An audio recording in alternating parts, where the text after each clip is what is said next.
What's up? I am in Wilmette, Illinois at a big project. This is a two-story addition. We've got a kitchen, we've got a laundry room, we've got a bedroom and a bathroom on the second floor. And I thought today would be a great day to take you through how we plumb a big project like this. On the kitchen island, we've got some plumbing over here. We've got 2 and 2. And what that is we've got our hot and our cold for our kitchen sink. And then we've got our hot for our dishwasher, and we've got our cold for our refrigerator water line. Now typically we would have plumbed this with a 1/4-inch line, but we were tight on space, and we can't have that 1/4-inch line coming up in the exterior wall. So we have to bring it in through the floor, and then we'll put a special fitting on the end of this line, and then that'll connect directly to the refrigerator. As far as the venting goes, we put a standard loop and vent coming out of our, so there's our drain, and then we've got our vent that comes up and back down, because unlike the laundry room where we're able to go up and out, in the island we have to go up and then back down and then across the floor and then up and out, which is why we go from 1.5 inches here, 1.5 inches here, to 2 inch here. Upstairs, we've put in a bathroom right here. These remodeling jobs can be really tough because obviously below here we have a finished space, that's the powder room. And so we didn't want to chop open that ceiling just to run all this plumbing. So what we did is we cut open the floor here, ran our pieces, and then we'll fill that floor back in. There's a lot going on in this wall, so I'm going to take it step by step and go through each of the different pieces and what we have going on here. All right, let's start with the shower. So we're always going to run our pipe a little taller here because this is going to be a mud set base, which basically is going to cover this entire area right here. And what'll happen is once we set the entire shower base, then this pipe will get trimmed down. And from here we have our P-trap, and then here's our vent, and our vent is gonna go all the way up. Our shower valve is pretty simple on this project. We've got our diverter valve up top, and then we've got our mixing valve down below.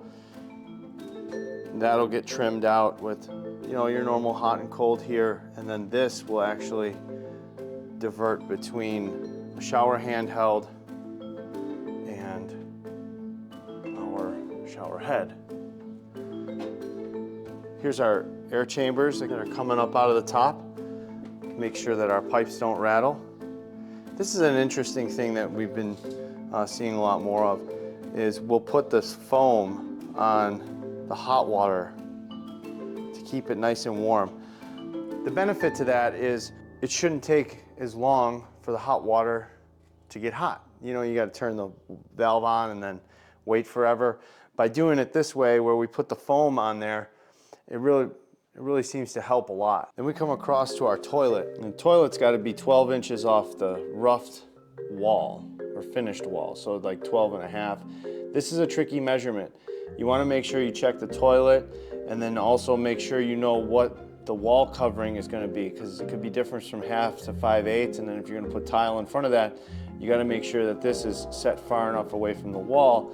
Otherwise, when we go to set the toilet, it won't fit properly. So this is a really important measurement that gets messed up from time to time. So then out of the toilet, you got the 3-inch pipe that's gonna come and then go down the wall. But then you got this pipe right here. This is our shower drain. So this is the water that's coming from the shower. That's gonna come into the 3-inch pipe and then drop down the wall here. The pipe over to this side is the vent. See the vent? The vent comes up the wall, goes through and goes out. Technically, it's a wet vent. And the reason it's a wet vent is, see this right here? This is to our vanity sink. So the code says you can be 5 feet off before you need a vent. And so this is within 5 feet. And so then this drain will go into the vent stack. That's going to also vent the toilet. So that way you don't have to run an additional vent just for the toilet, because the idea is, in theory, I don't know, maybe you're different, maybe you wash your hands at the same time, but in theory, you're not going to be on the toilet and washing your hands at the same time. So it's okay for those to share a vent when the measurements make sense. Now, let's talk about the copper.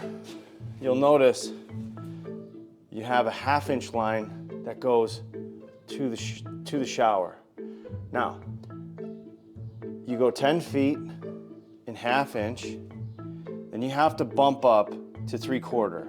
And you can only have one supply on the 1/2.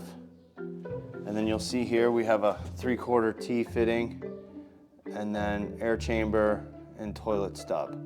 And we go to 3/4. And then over here, the 3/4 cold branches off with a single feed in 1/2 inch for here, for our cold water.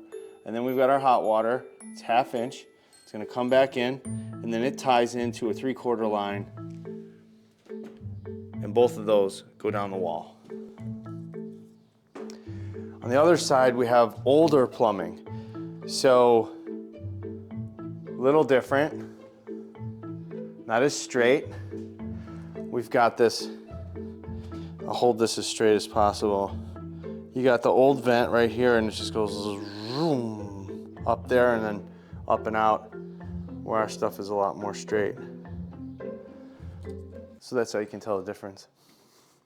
Anyway, it's our retrofitted bathroom on the 2nd floor. And then what I'm standing in right now is the big bedroom. So if you look right here, old floor, new floor.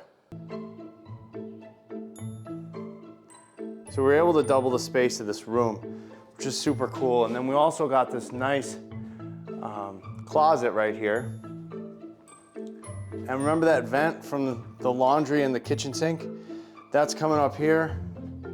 It's gonna come through here and go up and out.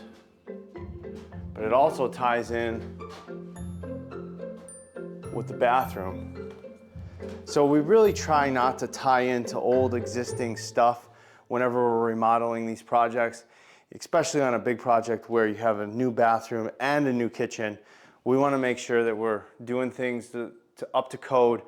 And the second you start tapping into old stuff, then you got to update and chase that stuff around. And if you're not the one who installed it, sometimes it can be really challenging to figure out what's going on there. Most of the time you're ending up on an exterior wall or something like that. So in this case, we had to build a wall in front of a wall. That way we have our interior cavity where all the plumbing sits, and then we can have our full thickness of insulation behind it. So what do we have going on here? Up top, we've got our laundry box. That's gonna have our drain and our hot and cold water. We always do extra long air chambers on all of our water feeds. That way you don't get that hammer effect when the washing machine shuts on and off. We've gone primarily to press fittings. We rarely do any kind of soldering anymore. It's a cleaner look, it's faster install. This extra pipe here on the floor is for a drain, so that if the washing machine overflows or something like that, it's gonna go right down through the drain. So the floor will be, the tile in here will be a little pitched so that the water has somewhere to go in the case of a flood. See all these floor joists on the first floor? See how this one, nice and flush right here. Nice and flush. Check this out. Not so flush. This ceiling is out of plumb from a couple inches over here to like 3 inches down there. Pretty crazy. But that's what you get with a really, really old house. So what is this kitchen actually going to look like? You're going to have countertop over there. It's going to come around. More countertop over there. Not a sink. Refrigerator over here. Then you got a nice 5-person island. Big opening for dining room. Then we got our laundry room.